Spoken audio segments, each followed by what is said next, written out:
Let's turn to the highly anticipated trial of a mother charged with murdering her 3 children. It's now underway in Massachusetts. Lindsay Clancy is accused of strangling her kids after sending her husband out to run errands back in 2023. She then attempted to take her own life.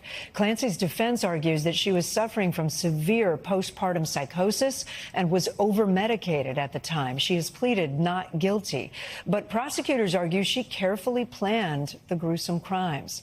NBC News correspondent Stephen Romo joins us now. He's been covering this. Along with us also is NBC News legal analyst Misty Marris. Stephen, I'll start with you. So testimony has wrapped up for today. We heard from Lindsay's ex-husband. His name is Patrick Clancy. He's the one who found their 3 children, unfortunately, after those alleged murders. What did we hear today? Yeah, I was surprised how he stuck to the facts for the most part and was not trying to be overly emotional. But when he was asked about his children, particularly Cora, what she was into at the time, he said that she was into Disney princesses. He did become emotional on the stand, and they took a brief break. Very hard to listen to in just the beginning of this trial. They were starting to ask about the day that these murders actually took place, whenever they did wrap at 3 p.m., but they did get into that a little bit, and we do have a soundbite from Patrick on the stand. Let's listen. She was playing with the kids, and she seemed in a good mood. At any point during that day when you came up or while she's texting you, did she tell you she was having suicidal thoughts? No. Did she tell you she was having thoughts of harming the kids? No.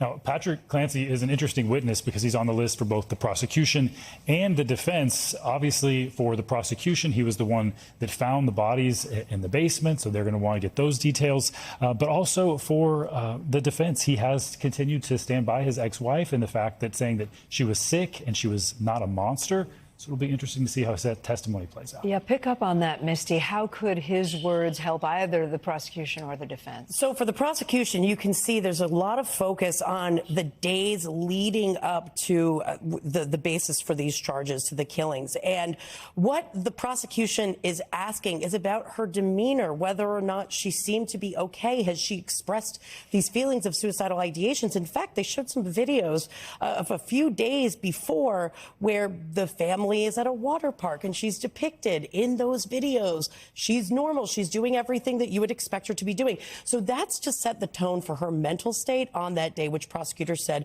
was for the purpose of killing these children, and it was planned, premeditated, and particularly cruel. Now, from the defense perspective, his testimony is really important because it lays out the medical treatment that she was receiving, the prescriptions that she has, and the defense says that she was over-medicated, which triggered a psychosis condition due to her postpartum condition. So all of that's going to be really important for the defense, and it's all about the mental state. Misty, a lot of us remember 25 years ago, there was a case in Texas. It was Andrea Yates who said that she had severe postpartum psychosis when she killed her 5 kids. She was eventually found not guilty, right, by reason of insanity. Could we potentially see that outcome here? There's certainly parallels in the case, and just like Andrea Yates, it's all about the medical testimony. We are going to see battle of the experts, all focused on the mental state of that day.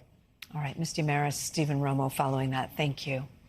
Also, we should just mention, if you or someone you know needs help, you can always contact the National Suicide and Crisis Lifeline by calling or texting 988. We thank you for watching, and remember, stay updated on breaking news and top stories on the NBC News app or watch live on our YouTube channel.